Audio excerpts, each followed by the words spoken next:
What's up, super friends, and welcome to my unboxing slash review of the DC Comics Multiverse Reaper action figure. This is the only figure in the wave that I've picked up and that I'm going to pick up because the rest of the wave just doesn't really appeal to me. I'm not a big fan of this Batman figure itself, and I don't really know these characters all that well, and I'm not a fan of the look of the Atom in the TV show. So the Reaper is the only character I'm going to pick up, so I will not be completing the rookie Build-A-Figure. That won't be happening, but however, I will be opening this up. So let's just open it up.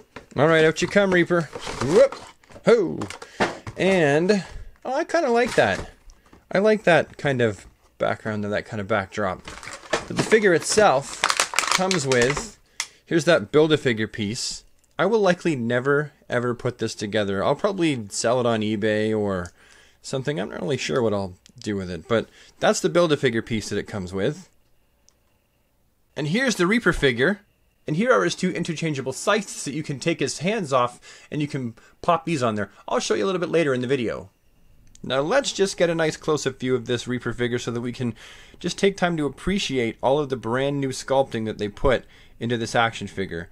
Now, if you know anything about action figures and the cost that it takes to make one of these, you'll know that companies, if they can reuse the exact same buck over and over again, they will, because it's expensive to do new sculpts. It's not cheap, and this is all new sculpting, which I think is really, really awesome. It has all of the exact same articulation that a typical DC Universe Classics figure has, except for I think it does it more smoothly, and it hides a lot of the pegs and stuff in the elbows and the knees. Here's what I mean.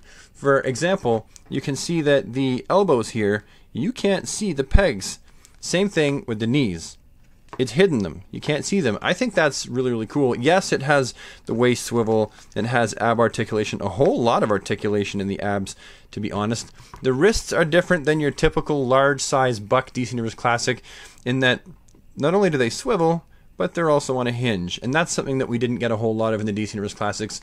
Also, I want to point out that the groin in these figures that they're putting out now, especially this one, you're going to see this a lot more in the newer multiverse figure waves that are coming out, but the groin in these figures is achieved, they achieved the same articulation, but it's neater looking. It's a whole lot more tidy.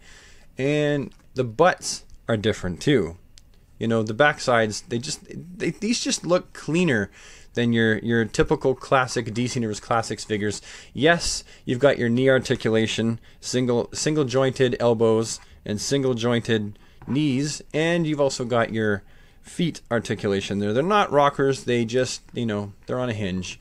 Very, very basic, but overall this figure looks incredibly nice. I couldn't be happier with this Reaper figure, except for one thing, and that's how sloppy the black paint is when you look up close. You can see that kind of looks a mess. It's nothing that a little tiny black Sharpie marker won't fix, but still, that would be my only complaint about this figure so far. I love it.